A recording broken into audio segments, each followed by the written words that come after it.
Rates at the Bank of England at 0.5%. Annualised growth in the UK could be north of 3%. How long does it take before someone at the Bank of England comes out and dissents, Francine? Back to you. John, thank you so much. Jonathan Ferro there with the latest on the markets and, of course, the British pound. Now, joining us for his investment strategy is Yannick Naud. He's a portfolio manager at Sturgeon Capital, where he helps oversee $190 million in assets. Yannick, great to have you on the program. Thank you so much for coming in. First of all, just give me a wide sense of the sanctions. These could have been a lot stronger. They haven't been. So the markets is really taking in their stride.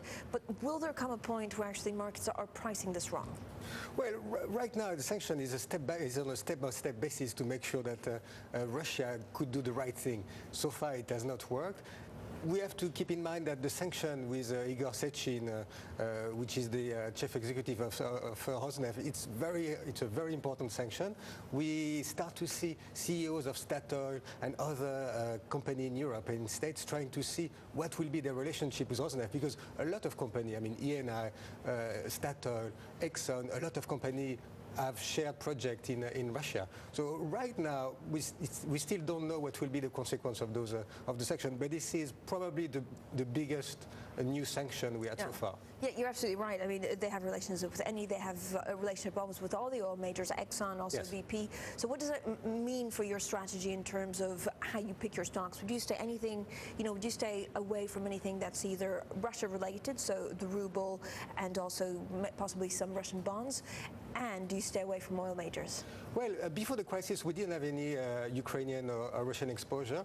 During the crisis, we did make a small investment in Lacqua. We took profit very quickly because the market rallied.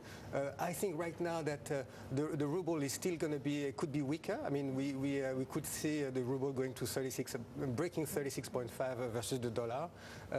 On the MySex, I think all in all the news are not really positive. I mean, Russia are postponing bond issue after bond issue.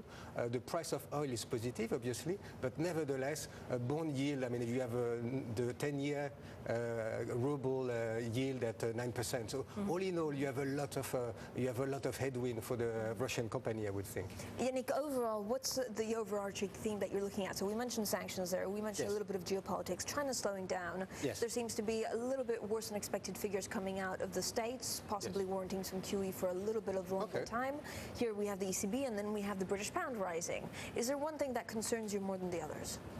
Well, I mean, right now, the sector we're looking at, could be the most interesting is probably the large E&P company.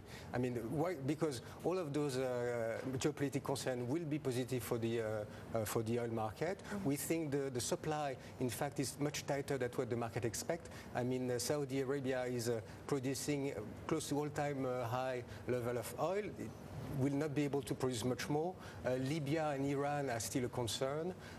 Right now, OECD stockpile of oil is lower than the 5-year average. So all in all, there's a lot of positive news for the oil price, and large E&P companies should be able to benefit from it.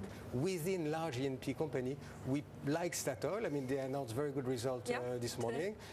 All in all, they might in fact benefit from the problem in Russia because they are a big supplier of gas for Europe, and I think the company is not trading at very, very high multiple, and there's still some upside. All right, Yannick, thanks so much for now. Yannick Naud there, Sturgeon Capital, stays with us. Here's a look at what else is coming up.